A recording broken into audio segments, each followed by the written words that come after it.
Hello and welcome to 6 Minute English. I'm Alice. And I'm Neil. So Neil, did you sleep well last night? Yes, thanks. Why do you ask? Today we're talking about how much sleep we need. I like a good 8 hours myself, 10 at the weekend. How about you? 6 is enough for me. But did you know this? Humans sleep around 3 hours less than other primates like chimps, who sleep for about 10 hours. So you're a chimp, Neil. At the weekends, at least. Are you ready for the quiz question? Okay, I'll assume that means yes.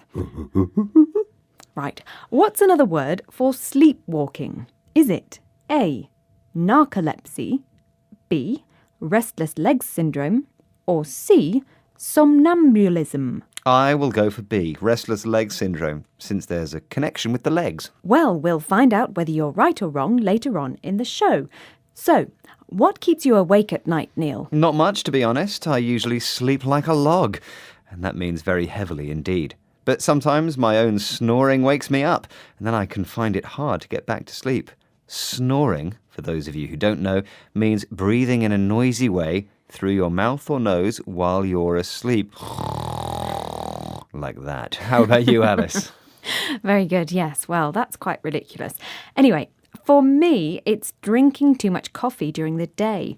It's the caffeine in the coffee, a chemical that makes you feel more awake, which can stop you from sleeping at night. But there are so many things that can keep us awake these days. Oh, yes. Radio, TV, techie stuff like 24-hour internet, computers, smartphones. I love my phone. It's never far from me. Well, let's hear what Professor Jerome Siegel from the University of California found when he studied the sleep habits of 3 different hunter-gatherer communities who have very little contact with modern society.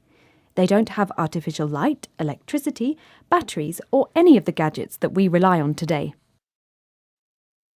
Their sleep was not that different from ours. The range of sleep period was about 6.9 to 8.5 hours. If you actually measure sleep in current populations in the United States or in Europe, they're definitely at the low end of what's been reported. They certainly don't sleep a lot less than we do, but they clearly don't sleep more.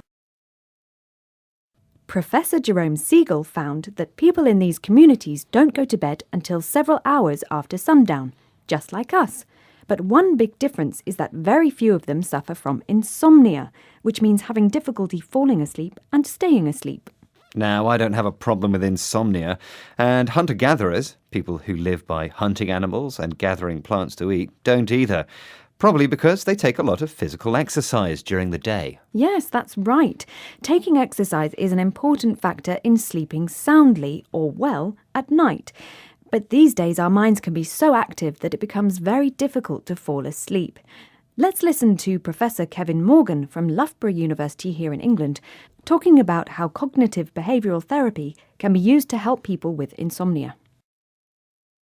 If you have a train of thoughts which would otherwise keep you awake, one way of dealing with this is to block those thoughts. What I'd like you to do is repeat the word the in your mind at irregular intervals. The. And what you'll find is that the mind space required to do this blocks out almost everything else. So, Professor Kevin Morgan suggests saying one word over and over again at irregular intervals. Irregular in this context means not spaced out evenly. Doing it can help to block out the thoughts that are stopping you from getting to sleep. It sounds like a very simple solution. Wonder if it works. There's one way to find out, Neil. Try it yourself.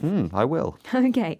And cognitive behavioural therapy, by the way, is a treatment for mental health problems that tries to change the way you think. Well, I usually count sheep if I can't get to sleep. Do you do that, Alice? No, not usually, Neil. Okay, I think it's time for the answer to our quiz question. I asked, what's another word for sleepwalking? Is it A, narcolepsy, B, restless leg syndrome, or C, somnambulism? And I said B, restless leg syndrome. Sorry, Neil. It's actually C, somnambulism. The roots of this word come from Latin. Somnus means sleep, and ambulare means walk. Narcolepsy is a condition where you can't stop yourself from falling asleep, especially during the day. Narcolepsy. And restless leg syndrome is a condition that makes you desperate to move your legs around, especially when you're sitting quietly or trying to get to sleep. Get to sleep. Now, Neil, wake up. Oh, hello, Alice. Sorry. Hello. Can we hear today's words again, please? Okay, yeah. Sleep like a log. Snoring. Caffeine. Insomnia. Hunter-gatherers. Soundly. Irregular. Cognitive behavioural therapy. Well, that just about brings us to the end of this edition of 6 Minute English. We hope you've enjoyed this programme. Please do join us again soon. Bye. Goodbye. 6 Minute English from the BBC.